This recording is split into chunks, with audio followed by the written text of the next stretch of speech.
Yeah.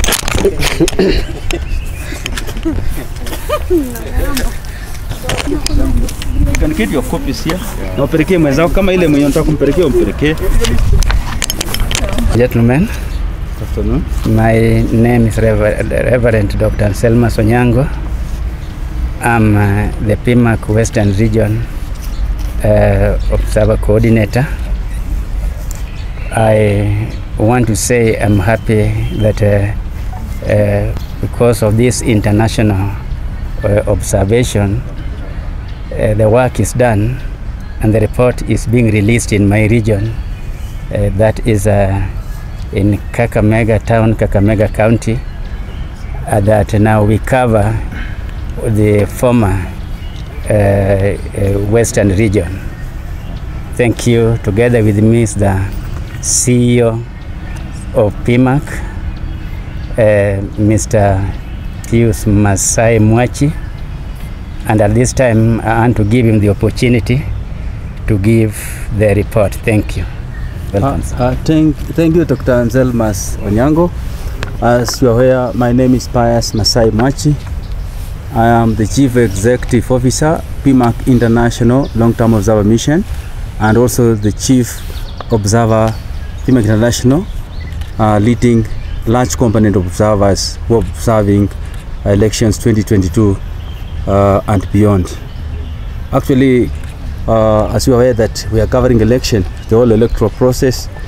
We deployed our people nationally, regionally, counties, and also involved in tallying centers. Personally, I was in tallying center Nairobi, and also had the opportunity to move outside Nairobi within other counties. Therefore, we are observing, and our people, like any other observer teams, were compiling reports, whereby we released our preliminary report some time back, and today being the 19th, Friday 19th August 2022, I've been given a report by my team, which I contributed, and they contributed that the report is now ready. We want to release this report to the world, Kenyan people leading, the Kenya citizen leading, because it is their report. Whatever you will see on this report is what we gathered from the ground. We have only summarized to give you what you need to know, and it is important that the report should be taken seriously for us to have an improvement for future elections. Actually, I'm releasing this press statement from Kakamega Golf Hotel because I was informed by my people when I visited this area that the report is ready, and I told them even if it's ready I cannot go to Nairobi to release a report. Media is everywhere, and I decided to confirm by calling media people to meet in Kakamega Golf Hotel so that I can release the report. And actually this is what I'm going to release for now. Excellencies, heads of international and national election observers, missions, ambassadors and high commissioners, invited guests, international and local observers, Pimac observers, Pimac peace and mediation ambassadors, members of the press, ladies and gentlemen, all protocol observed. Pimac International is accredited as a long-term observer mission, whereby it has been involved in observing the election in the whole electoral process. Also before we had what you call assisting and supporting voter civic education program, which we are still doing even up to this time. Pimac International Long-Term Observer Mission was accredited by IEPC Kenya to participate in observation and voter civic education. Pimac International Long-Term Observer Mission guidelines are as follows. Every member individually signed a pledge to comply with the IEPC Code of Conduct for election observers. Read IEPC Code of Conduct and signed pledge to comply with official requirements. We are just good citizens, professionals, and volunteers in observing 2022 general and presidential elections in Kenya. Nobody has funded us. We are funding ourselves as professionals, our time and our resources. We support free, fair, peaceful, and credible elections. We have entered into storybooks and records of elections observers and voter civic educator. We have accreditation as Pimac International Long-Term Election Observer 2022 mission, and voter civic educator of professionals and volunteers. Our main objective is as follows: to comply with the IEBC Election Observer Code of Conduct in supporting fair, peaceful, and critical general and presidential elections in Kenya. Impartiality. All members are committed to IEBC Code of Conduct, impartial, non-impartial, neutral, and acts within the law and Constitution of Kenya. Our coverage will cover all the whole election process, country, regions, counties, and constituencies. As you are here that we are independent, our headquarters is Nairobi along Ngong Road, Greenhouse Mall, where I operate as the secretary receiving all the information. Reporting key points of observation. Legal framework. Independent Electoral and Boundaries Commission is mandated by law and Constitution of Kenya to conduct free, fair, credible, and peaceful elections in Kenya. Independent Electoral and Boundaries Commission, the IEBC, accredited both international and local observers, long-term and short-term missions, and participated in the observation of electoral process in Kenya. Observer mission. Pimac International is a long-term observer mission, the leading Kenyan-led international observer and voter civic education organization within a global concept. Voter civic education. Pimac International is accredited by IEBC as a civic voter education electoral process. Pimac International is a long-term and involved in the whole electoral process observation. So our people observed, and we summarize the report as we'll see down here. In pre-election, Pimac International was involved in a civic voter education and conducted training and sensitization of members of the public and potential voters. However, there is still more room required for voter civic education. We realize that most voters lack information and lack participation. Voter registration. Pimac International observed the voter registration as aware that the process happened, but most people did not take it positively because some people did not even register. A large number of people, the youth, required to register, and we'll see the session down there. Political parties and party nominations. Pimac International observed political parties nominations and elections. And during the campaigns, we realized that the campaigns took place, and there are issues related to campaigns that most candidates had opportunity to traverse the country during their campaigns. In some areas they met challenges. These are challenges that need to be addressed by the administrators and the political arena, so that anyone doing campaign should be free and everywhere within the Republic of Kenya. Election day activities.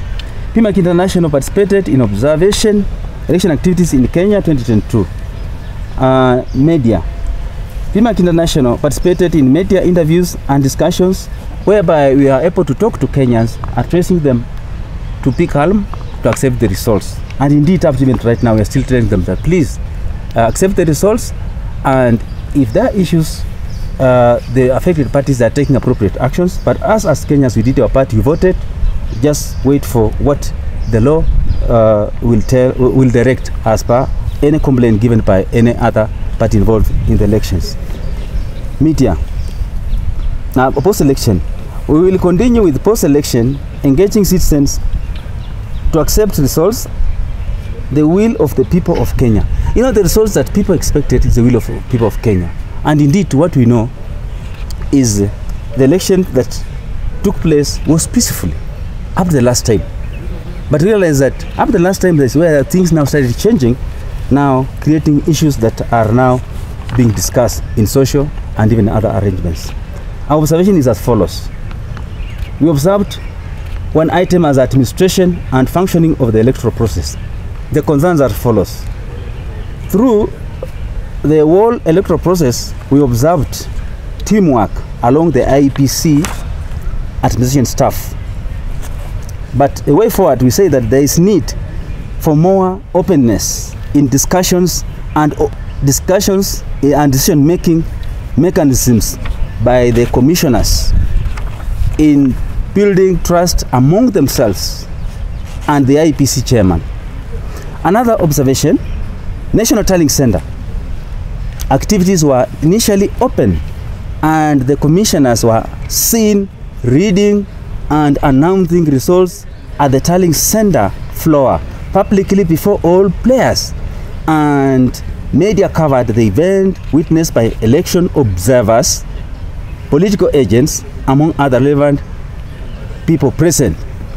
Then the way forward, we say that it is important that the IEBC administration can consider sharing with observers any challenges or any matter that may interfere with the electoral process at any given time, rather than making it secret and causing divisions among the IEBC administration and among the commissioners, which finally affected the release of the presidential election results and the credibility of the presidential results.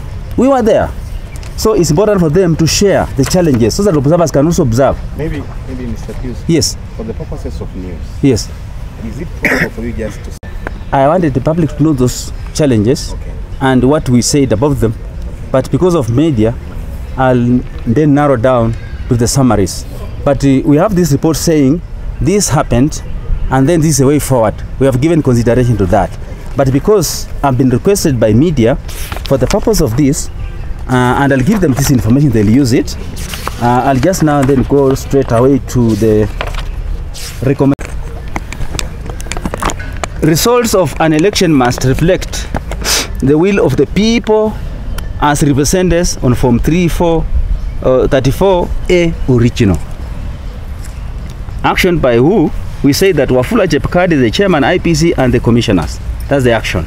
Then remarks, we say that no one is allowed to change or alter the will of the people.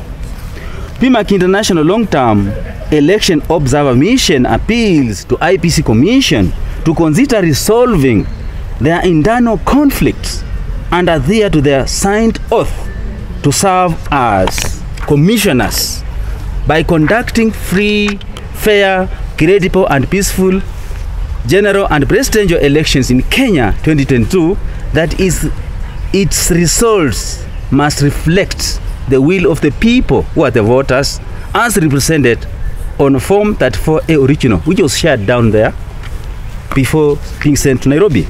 Number 2, as a recommendation, resolutions of IEBC internal conflict and improvement of teamwork. We say Mr. Wafula Chebukati, the chairman, IPC, and the commissioners, they need to look into that. And then we say that the rule of law and the Constitution of Kenya must be respected. Number 3, we say that in the local process need to be taken care of by all affected parties. There are legal process that are required by law. Those who are accepting the elections results, those who are not accepting the election result, and we thank Kenyan people that they are peaceful waiting. So it's important that legal processes be taken. If anyone affected by the results, those who are accepted, those who didn't accept it, all parties of conflict need to take responsibility by adhering to the law, and we thank them that up to now they are doing that. Recognition, reconciliation as number 4. All citizens need to be reconciled. We are one people of Kenya, one country. We know elected leaders who will lead us for the next 5 years. We still the same people. So we appeal to everyone to preach peace as Kenyans and our partners and friends. Number 5, civic education.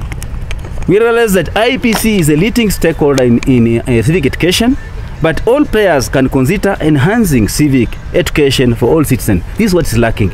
Most voters know nothing about civic education. It's important for them also to change attitudes and listen to education so that in future you might have a change in the voting system. You know that even most voters, where I was in Central, I transversed most of the counties where I observed even Nairobi, it was not as usual. Many voters did not turn up. Those ones who had voting cards and this one who didn't have. So it's important that they be educated to ensure that they give us leaders and they vote for the leaders they want, rather than telling others to go and vote for them. Now, number 6, moving the country forward is a responsibility of all Kenyan and our partners. There is no loser in elections. All are winners there is need to consider joining hands as Kenyans in uniting our country and moving forward to development in income generating projects. That's where we can bring food on our depot. Number 7, Kenyans can consider being observers than being monitors. Why are we saying this as observers? Most Kenyans wanted to monitor election, and that's what brings the conflict. You monitor because you suspect you don't trust another fella. But we say that all Kenyans and partners need to observe elections, so that when you are voting, you are only watching, listening, and you're observing. There is need for considering building trust among ourselves and in the electoral body if we are observers. Ladies and gentlemen, we conclude by saying, generally, the 2022 general and presidential election was free, fair, credible, and peaceful. Generally, turnout of voters affected the results, creating stiff competition among the leading competitors. Actually, if Kenyans came out in like numbers, there would be a very big difference. What could see a real change of who is the winning, who is losing. But for this election, it was tough. 2022 election challenges cannot affect election result because that Form 34A is reliable, was made open, visible, shared by all parties involved in the electoral process, and used for verification. So if there are any issues, those forms are very reliable. The 2022 general and presidential election were held in Kenya on the 9th August 2022, whereby the electoral body IEBC conducted a free, fair, credible, and peaceful election. However, the commission through its internal administration differed on the release of election results as follows. That on 15th August 2022, at about 18:05 hours, Mr. Wafula Chebukati, the chairman IEBC, through his official powers, announced the results of presidential election as received from the polling stations and contains in Form 34A in accordance with the law, and declared Dr. William K.S. Ruto of Kenya Kwanza coalition as the winner by total votes 7,176,142 votes, while Raila Amolo Odinga of the Simeo Party second with 6,942,930 votes. George Luchiri Wachakoya of Roots Party third with 61,969 votes, and David Waika Maure of the Akano Party with 31,947 votes. The chairman said that the constitution mandate falls squarely on the chairman of the commission, who is the national returning officer, as stated in notice number 4956 of 28th April 2022. That on 15th August 2022, Juliana Cherera, Deputy Vice Chair, led 4 commissioners in making a separate announcement at Serena Hotel, Nairobi, that they cannot take ownership of the result because of the opaque nature. The two actions caused a concern to the credibility of the presidential results. The commission can consider completing elections in the 2 counties, Kakamega and Mombasa, for governor positions, and also in the remaining area for ward representation in other county. So it's important that it is done now, because also those people are tired. They want to know their leaders. If more time is given, they are losing. So it's important the electoral party can consider giving them time to do the election now. Okay, observers witness a peaceful process in the electoral process. Commissioners interchangeably announcing results for 6 days at the National Tallying Center in the full glare of televisions. Later, during the announcement of the winner of the presidential vote, was surprised to see a divided commission. Therefore, the IPC can consider resolving their internal differences and enhance teamwork. With the support of Form 34A unanimously, tell Kenyans who won the presidential elections 2022. What are they waiting for? And they have those forms. They are describing themselves. Prepare to assist relevant authorities and judiciary with available evidence in resolving conflict surrounding 2022 presidential election results. Any unsatisfied party can consider using legal means in challenging the opponent. And I believe that process is on. Kenyans can consider maintaining peace as everything surrounding presidential election results is being addressed within the law. It's not our work. You can only be a witness. Let people do their work, let the authorities work. But you can also give evidence if you are called upon as a Kenyan person, as a people. Pimac International will continue with post-election activities in cooperation with stakeholders and partners. There is a new cycle of the 2027 election that also needs to be stated. Serving humanity through acts of kindness, generosity, and volunteerism. Conducting peace and mediation activities programs with you people, media being included, leading at the front. Participating in election observation and civic voter education worldwide. Why not you participating in this? Collaborations and partnership with state and non-state like-minded individuals and organizations. Thank you all. We still appeal to Kenyan people.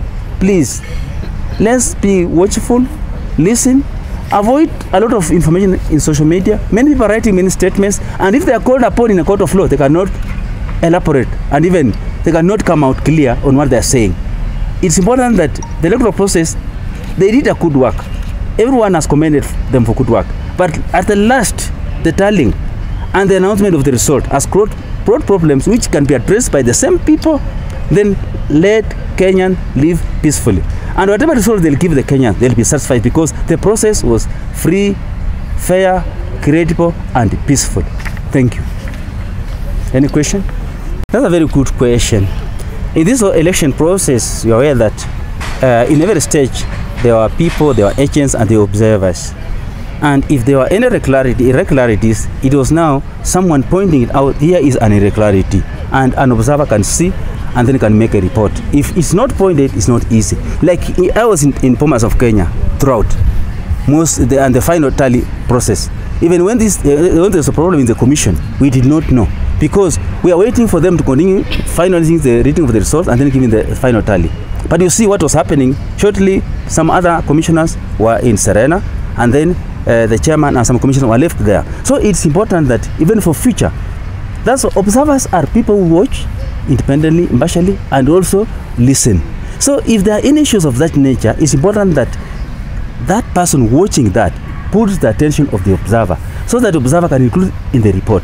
Because if not given information, if you don't see what is seen that is an irregularity, you cannot document. So it's important that information can be shared. And this one started initially that from the briefings that we had before the election. So it's important that when you have any information, share with an observer.